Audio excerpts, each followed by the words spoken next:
Psalms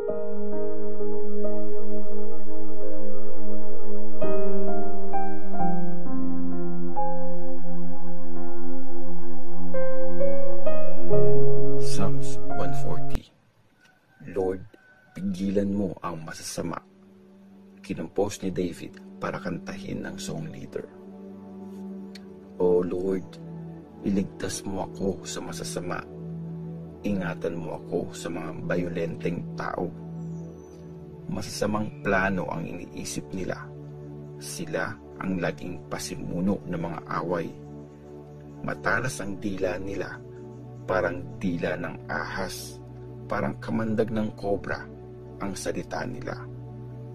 I-protect mo ako, Lord, sa kamay ng masasama. Ingatan mo ako sa mga taong marahas. Pinabalak nilang pabagsakin ako. Nag-set up ng trap ang mayayabang para sa akin. Nakaabang na yung mga lubid nila. Niready na nila ang mga trap sa dadaanan ko. Sinabi ko kay Lord, Ikaw ang Diyos ko. Pakinggan mo ako, Lord. Tulungan mo ako. O Lord, Panginoon ko, malakas kong tagapagligtas. Iningatan mo ako sa labanan. O Lord, pigilan mo ang gusto ng masasama.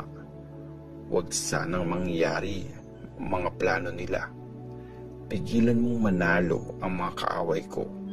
Yung mga banta nilang masama, mangyari sana sa kanila. Bumagsak sana sa kanila ang mga nag-aapoy na baga. Mahulog sana sila sa hukay at di na makalabas. Huwag sanang gumanda ang buhay ng mga naninira ng iba. Habulin sana ng kasamaan ang mga taong marahas. Alam kong ipagtatanggol mo, Lord, ang mga mahihirap. Bibigyan mo ng hustisya ang mga kawawa. Siguradong pupurihin ka ng mga matuwid at mabubuhay sila nakasama ka. Psalms 141. Lord, i-protect mo ako. Kanta ni David. O Lord, sa iyo ako tumatawag. Tulungan mo na ako. Pakinggan mo ako pag nagpe-pray ako sa iyo. Tanggapin mo ang prayer ko na parang mabangong insenso. Tinataas ko ang kamay ko bilang offering sa gabi. Lord, kontrolin mo ang bibig ko. Bantayan mo ang mga sasabihin ko.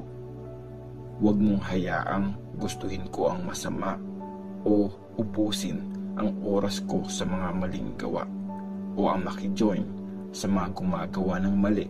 Sa mga handaan nila, ayokong makisali.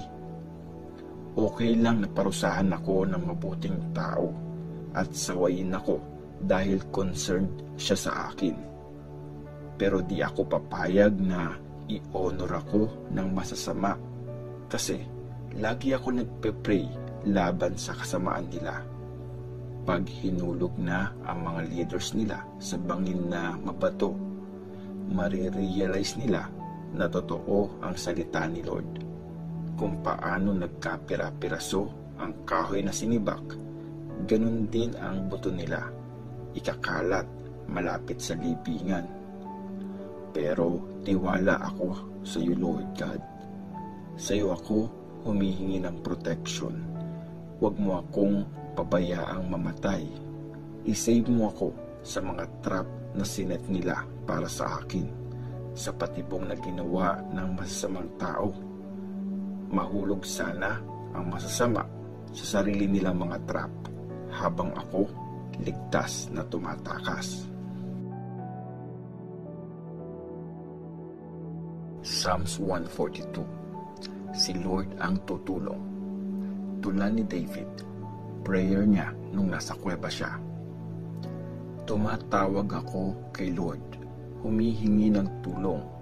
Sabi ko, please Lord, maawa ka sa akin. Lahat ng hinaing ko, sa Kanya ko binubuhos. Sa Kanya ko sinasabi ang mga problema ko. Kapag sobra na akong nadadown, binabantayan niya ang bawat hakbang ko. Doon sa nilalakaran ko, nag-set ng trap ang mga kaaway ko. Tumingin ako sa paligid, wala man lang nakakapansin sa akin. Wala na akong matakbuhan, walang may pakialam sa akin. Lord, sa iyo ako tumatawag. Pag kasama kita, safe ako. Ikaw lang ang kailangan ko sa buhay na ito. Pakinggan mo ang iniiyak ko. Sobrang down na talaga ako. Iligtas mo ako sa mga nagpapahirap sa akin. Wala akong laban. Masyado silang malakas. Palayain mo ako sa sobrang lungkot para makapag-thank you ako sa iyo. Lalapit sa akin ang mga matuwid kasi sobrang buti mo sa buhay ko. Psalms 143. Sagutin mo ako, Lord, bilisan mo. Kanta ni David. O Lord, makinig ka sa prayer ko. Tapat ka at laging tama ang ginagawa mo. Pakinggan mo ang request ko. Sagutin mo sana ako. Huwag mo lang litisin ang iyong servant, kasi walang kahit sinong matuwid sa paningin mo. Hinabol ako ng kaaway. Tinalo ako at tinurog. Kinulong ako sa madilim na lugar, kagaya ng mga matagal nang patay. Kaya halos sumuko na ako. Nawalan na ako ng pag-asa. Naaalala ko yung dati. Iniisip ko lahat ng ginawa mo. Pinabalikan ko lahat ng mga yon. Nakataas ang kamay ko sa iyo. Nagpe-pray ako para akong tuyong lupang na uuhaw sa iyo. Sagutin mo ako, Lord, bilisan mo. Ayoko na. Suko na ako. Huwag mo akong pagtaguan. Baka gaya ng mga patay, mapunta na rin ako sa hukay. Tuwing umaga, ipaalala mo sa akin ang pag-ibig mong wagas.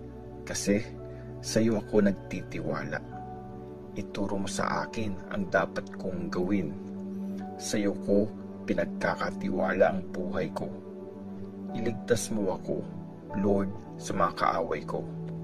Sa iyo ako pumupunta para maging safe ako. Turuan mo akong gawin ang gusto mo, kasi ikaw ang Diyos ko. Kabutihan mo sana ang mag-lead sa akin sa maayos na daan. Doon mo ako dalhin. O Lord, ligtas mo ang buhay ko, kasi yun ang promise mo. Alisin mo ako sa mga problema, kasi mabuti ka. Wagas kang magmahal. Tapusin mo na ang lahat ng kaaway ko.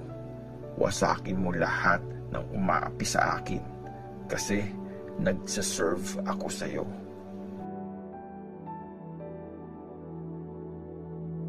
Psalms 144. Prayer para i-bless ang bansa. Sinulat ni David. Purihin si Lord ang tagapagtanggol ko. Tinitrain niya ako para sa laban at hinahanda para sa gera. Siya ang tagapagtanggol ko at depensa, ang matibay kong pader at tagapagligtas, ang shield ko at takbuhan. Ginagawa niyang under sa akin ang mga bansa. Lord, anong meron sa tao at concerned ka sa kanya? Tao lang naman, pero bakit iniisip mo siya?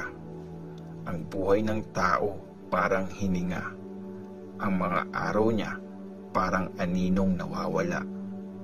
O Lord, buksan mo ang langit at bumaba ka. Hawakan mo ang mga bundok at uusok sila. Patamaan mo ng kidlat ang mga kaaway at ikalat mo sila. Paulanin mo ang iyong mga pana at magtatakbuhan sila. I-stretch mo ang kamay mo mula sa langit. Iahon mo ako at sagipin sa malalim na tubig. I-save mo ako sa kamay ng mga dayuhan. Lagi silang nagsisinungaling at kahit sumumpa, di nagsasabi ng totoo. Kakantahan kita ng bagong awit, O Diyos. Sasabayan ko pa ng pagtugtog ng harp. Ikaw ang nagpapanalo sa mga hari at nililigtas mo ang servant mong si David. I-rescue mo ako sa malulupit na kaaway. Iligtas mo ako sa kamay ng mga dayuhan. Lagi silang nagsisinungaling at kahit sumumpa, di nagsasabi ng totoo. Sa pagbibinata ng mga anak namin, maging matatag sana sila kagaya ng mga puno. Ang mga anak naming babae, maging kagaya ng naggagandahang mga poste sa palasyo. Mapuno sana ang mga imbakan ng iba't ibang hinarvest na pananim. Magkaanak sana ng libo-libo ang mga tupa sa bukid namin. Manganak sana ng marami ang mga baka namin. Huwag sanang makunan o mamatay ang anak. Ang mga kalsada namin, huwag sanang mapuno ng iyakan. Masaya ang bansa na binibless ng ganito. Masaya ang bayan na ang Diyos ay si Lord. Psalms 145. Ang galing